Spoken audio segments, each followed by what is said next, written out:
people at home watching a little bit about what this bill means for Minnesota, and maybe a little bit about what the bill is. Well, I mean, you know, the hot topic of the night has been the stimulus bill and how that could help the states. I think most people know that we're in a pretty historic deficit right now, to the tune of about $5 billion, with expectations that it's going to go up to $7 billion. The federal stimulus bill is going to help us out a little bit, but it's definitely not going to solve the problem. It's not going to solve our deficit for us. There's a few constraints with the stimulus bill. One is it does have an increased federal match for Medicaid dollars. Right now we spend, for every dollar that we spend, the federal government spends $1 on health care.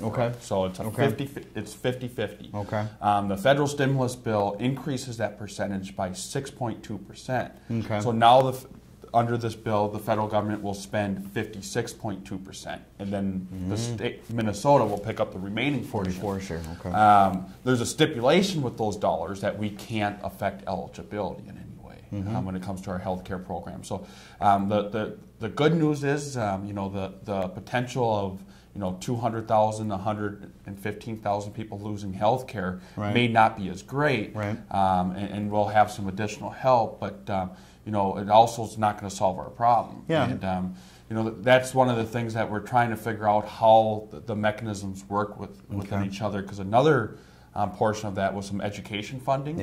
And one of the things that we're not sure yet, but we may not be able to do a budget shift that the governor proposed in his budget and be eligible for those federal dollars. So there's a lot to be worked out. Well, I mean, I wish I could have all the answers right now, but the bill was signed today.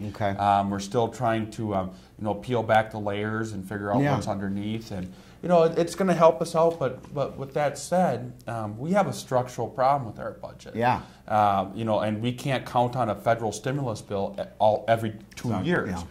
So I mean, this is just one-time money that's going to get us through a rough patch, and admittedly, we're through a rough patch, and hopefully things will pick back up, and you know, we're going to be able to solve some other of the structural issues.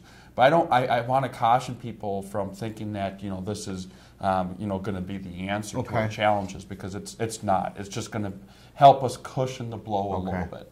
It's not, you know, Minnesota has a budget deficit, you're going to get a check from the federal government. We can't just take that money that we get from the feds to write a check to cover our deficit. It doesn't work that way. Absolutely not. And I mean, and the feds, you know, agree or not agree, but they did try to make this a stimulative package for jobs. So you know, we can't take the money and put it in our reserve fund. That's illegal.